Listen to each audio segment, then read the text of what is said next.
The letter arrived without ceremony. No fleet escort, no diplomatic vessel painted in gold, just a standard data packet routed through 3 relay stations, stamped with the Galactic Council's seal and dropped into Earth's government inbox like a piece of unwanted mail. It had been 300 years since first contact. In all that time, humanity had sent 47 formal applications for full council membership. Each one had been rejected. The reasons changed every few decades, but the answer never did. This time, the council was inviting humanity to come and ask in person. Ambassador Relk of the Vordon sat in his curved office on Halcyon Prime and watched the confirmation read receipt blink green. He folded his 4-fingered hands and smiled at his aide, a young Vordon named Wick, who was reviewing the same message on a side screen. "They will send someone nervous," Relk said. "Someone who wants to make a good impression. They will prepare speeches. They will practice being polite." Wick nodded. "And the assembly will listen, reject the application on developmental grounds, and that will be the end of it for another 50 years.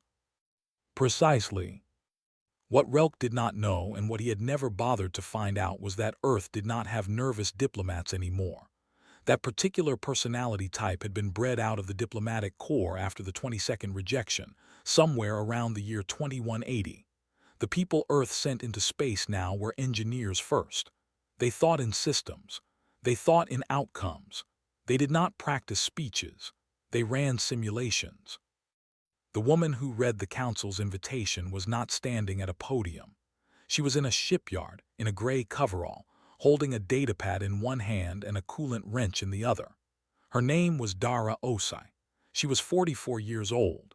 She had spent the last 11 years overseeing a construction project so large and so carefully hidden that even Earth's own public did not know its full scope. She read the invitation twice. Then she sent a single-line message to her colleague, Dr. Fen Aseji, who was 3 levels below her in the same shipyard. The message said, "It's time." Fen was a small, quiet man who rarely spoke in meetings and kept his office walls completely bare. He read the message, set down his coffee, and walked to the central console of the facility. He pulled up a status board that showed 17 columns of data. Every column was green. He sent back one word, "Ready." That same week, across the galaxy on Halcyon Prime, Counselor Arin of the Thessari species was doing something her colleagues would have considered a waste of time. She was reading humanity's file. Not the summary, not the rejection history. The actual file, 300 years deep, cross-referenced against the Council's own internal trade restriction logs. What she found made her uncomfortable. Every energy estimate the Council had on record for Earth was based on surveys done more than 80 years ago. Every industrial capacity report was built on data from observation drones that had been quietly recalled after budget cuts. The Council had not conducted a proper survey of Earth's capabilities in almost a century. They had simply assumed that humanity, shut out of galactic trade agreements and denied access to cooperative research networks, had fallen behind. Arin flagged the discrepancy in an internal report and sent it to Ambassador Relk's office. The report sat unread for 6 days. Back on Earth, the Ardent was being prepared for departure. It was not a remarkable ship to look at. It was mid-sized, gray-hulled, with standard docking configurations and a modest engine signature. Anyone scanning it from a distance would see exactly what they expected to see. A diplomatic transport from a developing world, trying its best. Dara walked its corridors the night before launch. She checked the cargo manifest, which listed survey equipment, cultural demonstration materials, and 112 crew members. The manifest was accurate as far as it went. It did not list what was anchored in the ship's lower decks under 3 layers of sensor shielding, because those things were not cargo. They were contingencies. Admiral Prest met her at the lower deck hatch. He was a broad-shouldered man with gray at his temples and a very even voice. He had commanded Earth's orbital defense operations for 12 years and was not given to unnecessary speech. Fleet is positioned, he said. Fold coordinates locked. They will not see us until we choose to be seen. Keep them quiet, Dara said. No active scanning, nothing that registers on Council sensors. Understood. She stood there for a moment, looking at the hatch. On the other side of it was everything humanity had built in 3 centuries of enforced silence. She did not feel triumphant. She felt something closer to tired, the specific tiredness of a person who has been waiting a very long time and can finally see the end of the wait. The Ardent launched the next morning into a clear orbital sky. Earth traffic control logged its departure. Long-range Council observation posts near the solar system noted a single diplomatic vessel leaving Earth's orbit, heading for Halcyon Prime, traveling at standard speed. Nothing about it seemed worth watching. That was, of course, the point. In his office on Halcyon Prime, Ambassador Relk had already moved on to other business. The human application would be handled, dismissed, and filed. The galaxy would remain as it was. It always did. He did not read Aaron's report until 4 days later. The same morning the Ardent requested a docking bay at Halcyon Prime. He read it once, then he read it again. Then he set it down and told himself it was old data. It had to be old data. The alternative was something he was not prepared to consider. Not yet. The docking bay they assigned the Ardent was Bay 91C. It was the smallest available slot on Halcyon Prime, tucked between a waste processing conduit and a maintenance corridor that smelled of coolant. The automated system offered it without comment. Dara accepted it without complaint. She watched the bay doors close around the ship and turned back to her team, who were already organizing themselves with the quiet efficiency of people who had rehearsed this moment for years. Dress formal, she said. Nothing military. Leave the rank insignia in your bags. There were 12 of them in the diplomatic party. Engineers, data analysts, 2 historians, 1 linguist, and Dara. No lawyers. Earth had stopped sending lawyers to Council sessions after the 9th rejection, when it became clear that the Council's legal framework had been specifically designed to exclude species it did not want included. They rode a transit pod to the main hub of Halcyon Prime. The station was enormous, a rotating disk 4 kilometers wide, housing more than 60,000 permanent residents and twice that intransigent delegates during assembly sessions. The corridors were wide and lit in the blue-white spectrum that most Council species preferred. It made the walls look cold. Dara noticed 3 separate security scans between the docking ring and the assembly entrance. She said nothing. Her team said nothing. They walked through each one with their identification displayed and their faces neutral. The Grand Assembly Chamber was designed to impress, and it succeeded. It was a hemisphere nearly 200 meters across, with tiered seating arranged in concentric rings around a central speaking floor. Every seat had a translation console and a personal display screen. The ceiling was transparent, showing open space above, and the stars looked close enough to touch. The human delegation was seated in the outermost ring, the furthest seats from the speaking floor. Dara noted this and sat down. The session opened with 3 hours of procedural business that had nothing to do with Earth, trade renegotiations between the Grevari and the Ulfine, a boundary dispute in the 7th Arm, a motion to create a subcommittee on subcommittee formation. Dara sat through all of it. Her team sat through all of it. Nobody slouched. Nobody checked a private screen. Then came the historical context presentation. It was Ambassador Relk who stood at the speaking floor, and he had clearly prepared. The holographic display behind him showed Earth, rotating slowly, while a calm narrator voice described humanity's last 3 centuries in careful, factual language. The wars were shown. The ecological collapses were shown. The period called the Fracture Years, when 7 separate human governments had pointed weapons at each other across 3 different continents, was shown in particular detail. The hall watched with the polite attention of people watching something they already knew the ending of. Dara watched the display, She recognized the footage. Some of it was genuine. Some of it was sourced from entertainment programs Earth had broadcast into space 2 centuries ago, fictional dramas that the Council had cataloged as historical records. She noted this in her head and said nothing. When Relk finished, he turned toward the human delegation and gave a small, formal nod. It was the nod of someone who had already decided the outcome. The Grevari representative, a wide-bodied creature named Brath, immediately filed a procedural motion. He proposed that Earth's membership application be suspended pending a third-party developmental review to be conducted over a period of not less than 25 years. He cited the historical context presentation as the basis. The motion required a simple majority to pass. The vote opened. Dara did not look at the count.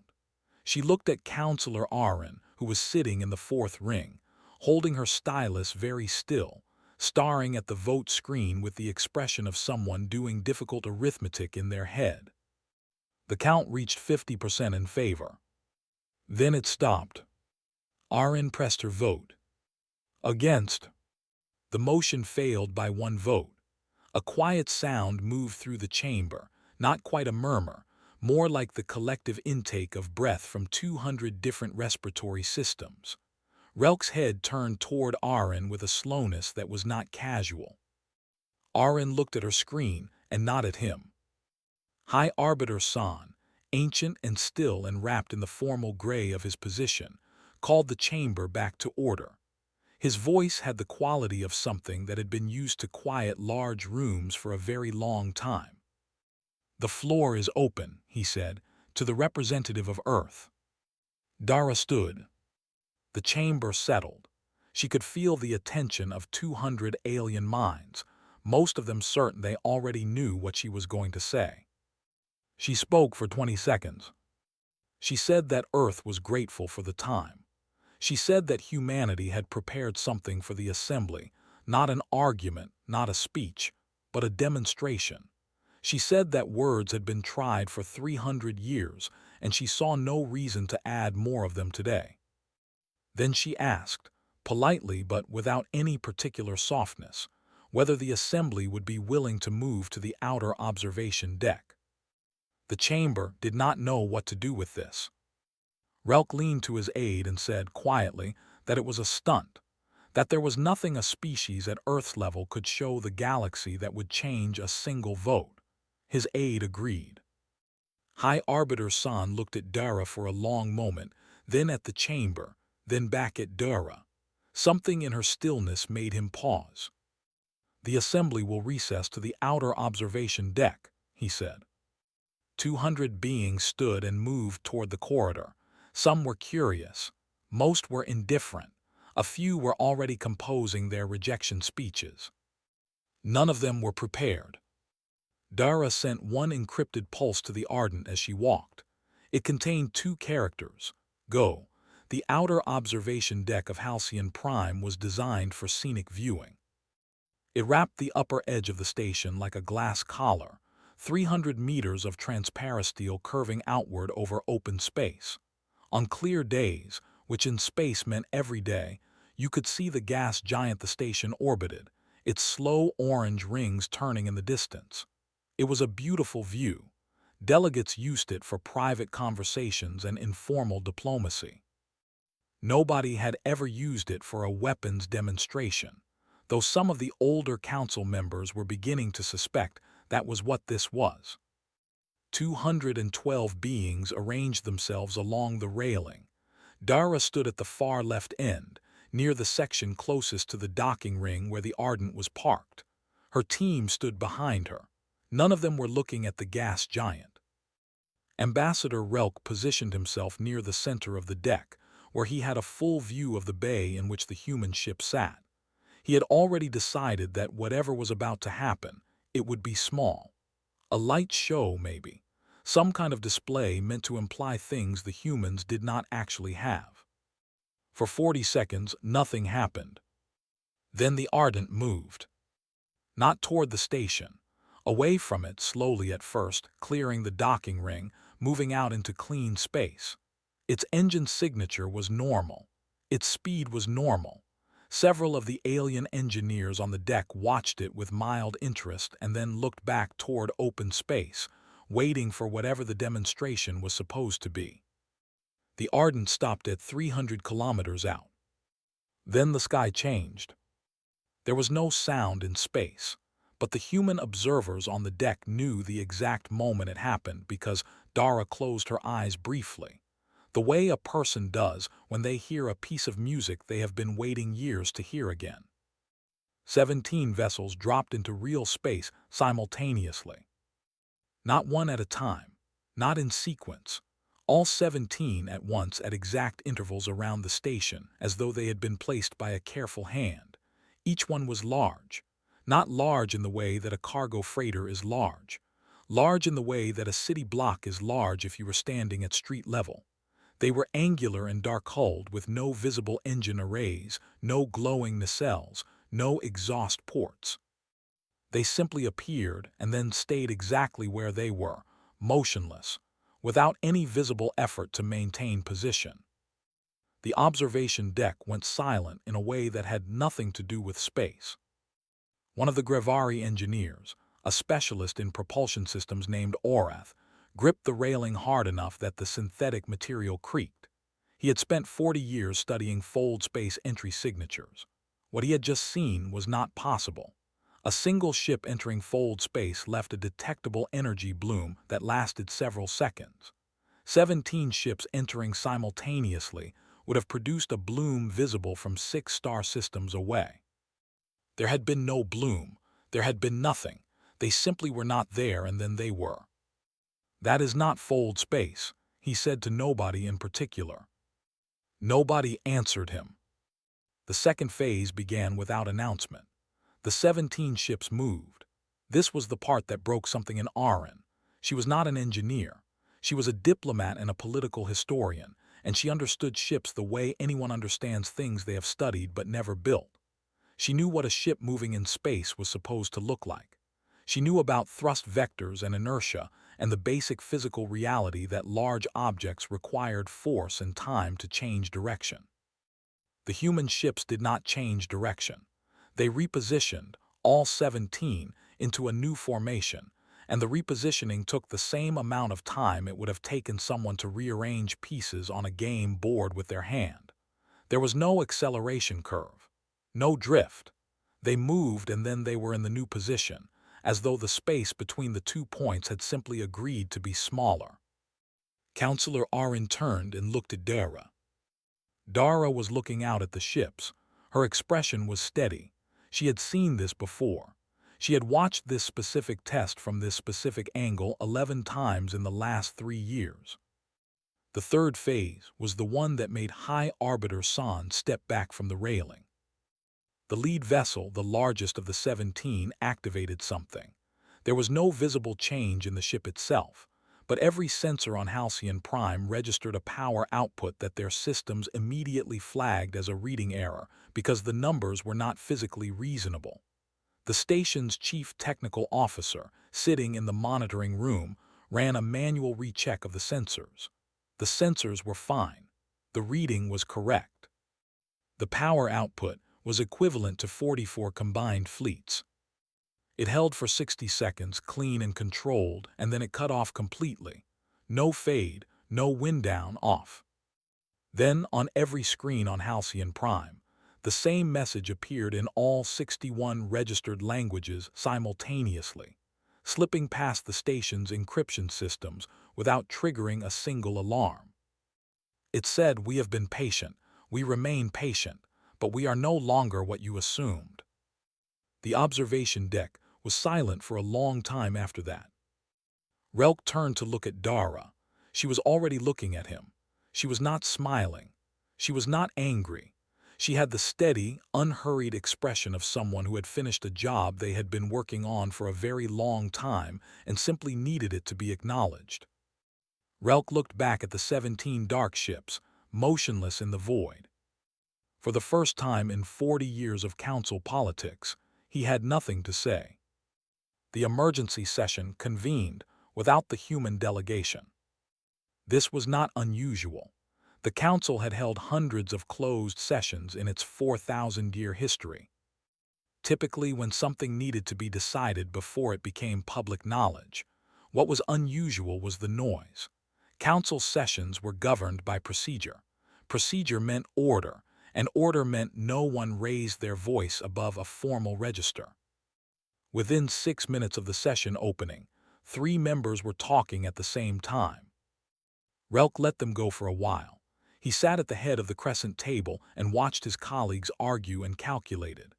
2 of the senior members were already leaning forward with the particular posture of people who had begun reassessing their position. One of them, Counselor Drain of the Ulfine, had already sent a private message to his government's trade office. Relk had seen the notification flash on Drain's wrist console. He had said nothing. When the shouting reached a peak, Relk pressed the table's tone control. The room quieted. "We have 3 problems," he said. "The first is what we just saw. The second is that everyone on that observation deck saw it with us. The third is that we do not know how much more they have." The intelligence reports began arriving within the hour. They were bad. Earth's energy output, resurveyed in real time using the station's long-range instruments, was 40 times higher than Council records indicated. The construction signatures they were now detecting near Earth's outer system had been generating for decades. The Council's observation posts had missed them because they were calibrated to look for drive signatures and material transport patterns consistent with standard galactic technology. Whatever humanity had been building, it had a completely different signature. It was not that the humans had hidden it badly. It was that the Council had been looking for the wrong thing entirely. Relk read this report and set it face down on the table.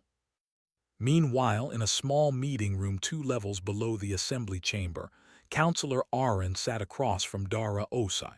This meeting had not been scheduled. Arin had sent a private request.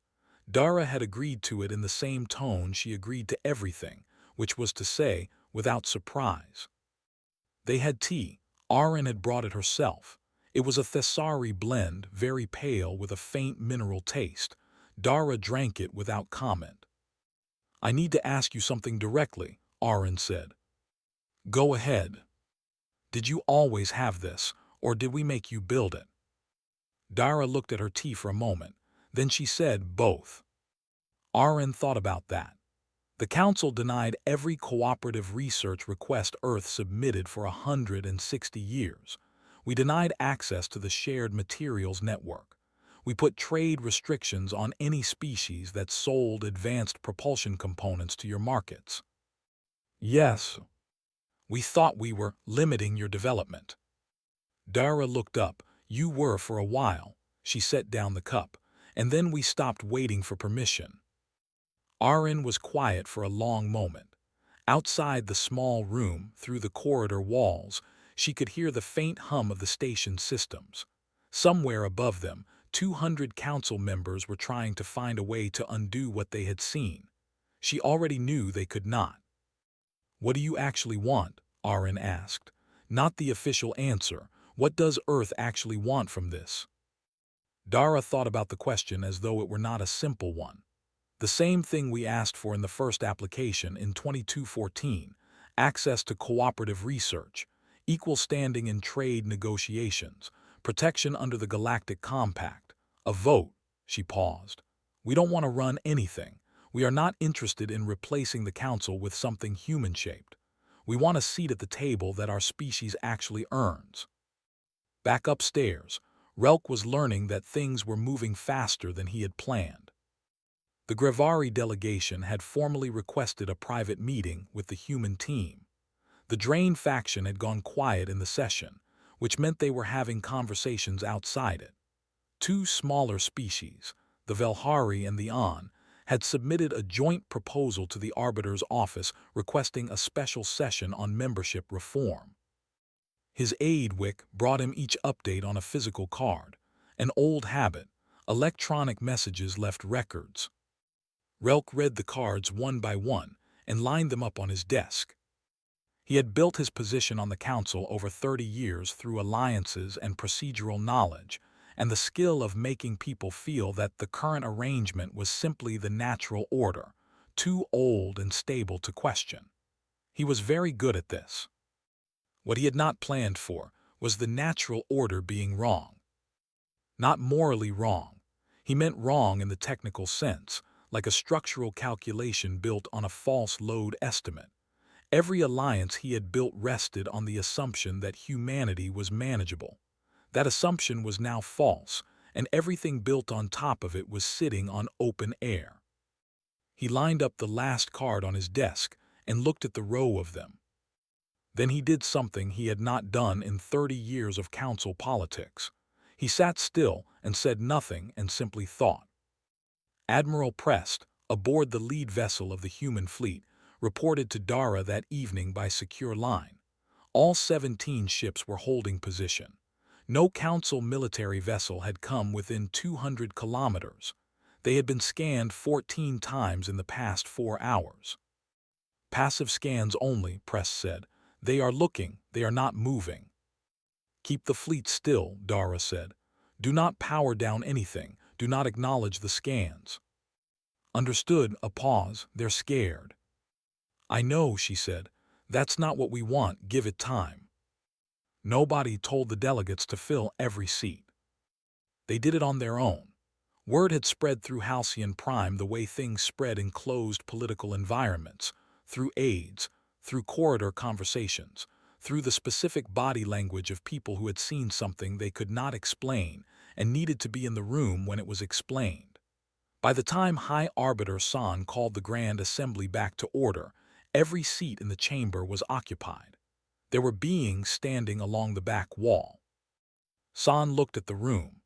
Then he looked at Dara, who was in the same outer ring seat she had been in 2 days ago, dressed in the same gray formal wear, with the same 12-person delegation behind her. The floor, he said, is open to the representative of Earth. No time limit has been set. Dara walked to the speaking floor. She did not have notes. She did not have a display prepared. She stood in the center of the chamber and looked at the room for a moment in a way that was not dramatic. She was simply looking, taking it in. Then she began. She did not start with Earth's achievements. She started with a document. Specifically, she read the title of the first formal application Earth had submitted for Council membership in the year 2214. She read the rejection reason, developmental immaturity. She read the second application, 2251. Rejection reason, insufficient stability indicators. She continued. She did not read all 47. She read 9. Carefully chosen ones, spread across 3 centuries, each with a different rejection reason written in the Council's own formal language. Then she put the list away. We were told, she said, in language that was always polite and always final, that we were not ready. We were told this while being denied access to the research networks that would have helped us develop faster. We were told this while trade restrictions were placed on any species that sold us materials above a certain technological threshold. We were told this while Council observation posts near our system filed reports that our government was never shown. She paused. I have all of those reports. If the Assembly would like to review them, they are available. Nobody moved. She spoke for 40 minutes. She did not raise her voice once. She described what 3 centuries of deliberate exclusion looks like from the inside, not in emotional terms but in operational ones. She talked about the generation of engineers who had grown up knowing the Council existed and knowing it would never help them. She talked about what that generation built instead. She was specific. She gave numbers and dates and project names. Then she said the thing she had been saving. We are not the most dangerous thing you have ignored. We are simply the first one to introduce itself. The chamber held that sentence for several seconds. Ambassador Relk stood. His voice was controlled but only just. He formally accused the human delegation of coercive military intimidation, citing the 17-ship fleet as a hostile deployment designed to pressure the Assembly's vote.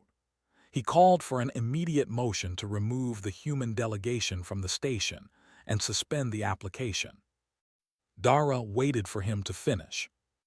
The Council's own military fleet, she said, has had 6 vessels positioned within 400 kilometers of this station since the morning after our demonstration. Our ships have not moved, have not powered their weapons systems, and have not sent a single active scan toward this station. She looked at Relk directly. With respect, I ask the Assembly to consider which party in this room has deployed a military presence in response to a diplomatic visit. Relk sat down.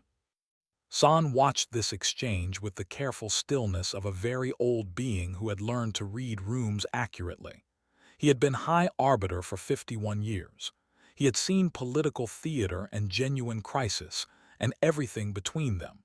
What he was watching now was not theater.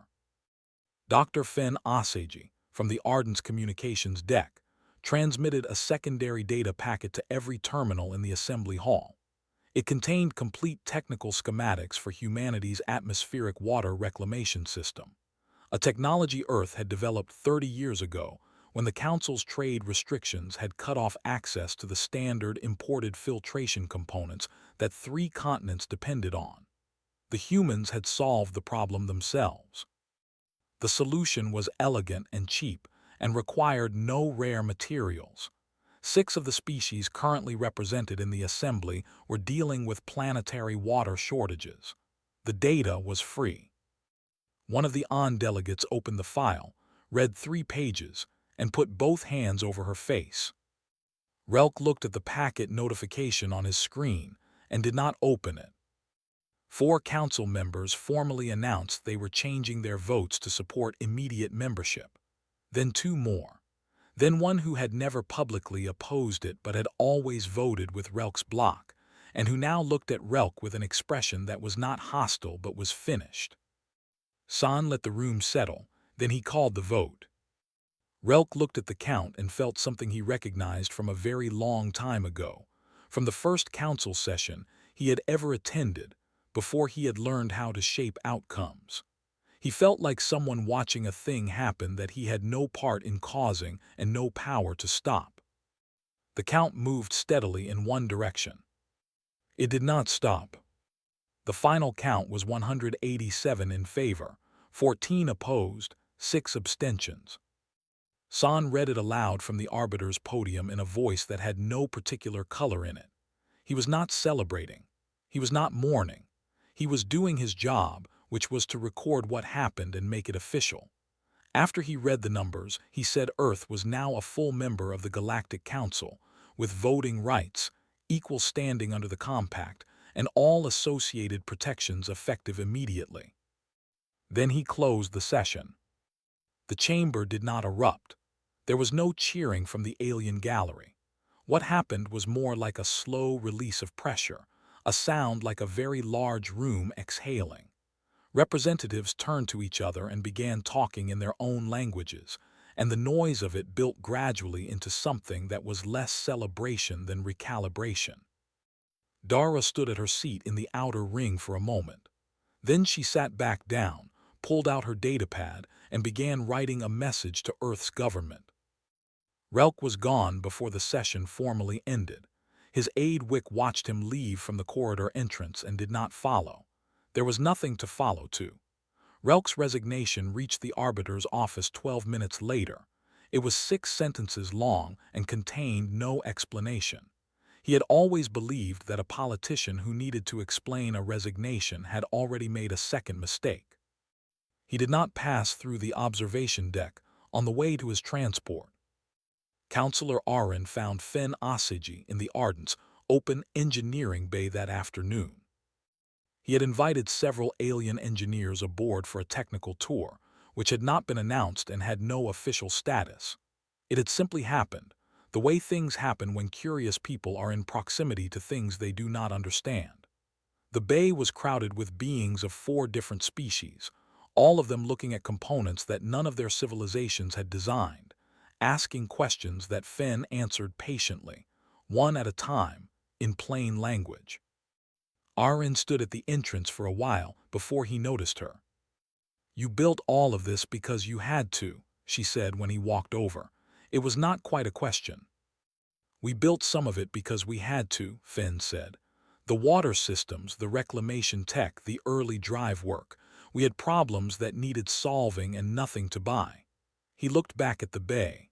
"But after a while, the problems weren't the reason anymore. We just wanted to see how far we could get." "How far did you get?" He smiled. It was a small, private kind of smile, far enough. In the weeks that followed, things changed in the way that large things change, not all at once, but in accumulating detail. The ON formally requested a joint engineering exchange with Earth, focused on atmospheric water recovery. Humanity's team was on the ground within 3 weeks. The Velhari, who had been quietly suppressed in council trade negotiations for a century, used the new voting structure to push through a resource-sharing agreement that had been blocked for 30 years. 3 other minor species filed for membership reviews. 2 of them were fast-tracked. Earth's full council seat came with a security detail that the compact required all full members to maintain on Halcyon Prime. Admiral Prest quietly moved 2 ships into standard orbital positions around the station. They were smaller vessels, nothing like the 17 from the demonstration. Nobody mistook this for weakness. The human fleet returned to Earth. The night before the Ardent's own departure, Dara stood at the observation deck again. The same deck, the same transparency, the same open space beyond it. The gas giant's rings were in a slightly different position than they had been when she first stood here, shifted by its slow orbit. The fleet was gone.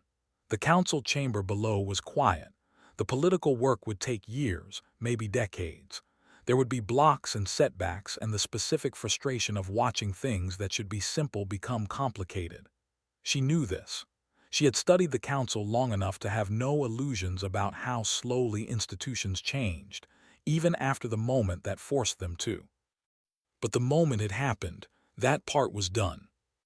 Arin found her there, which had not been planned by either of them.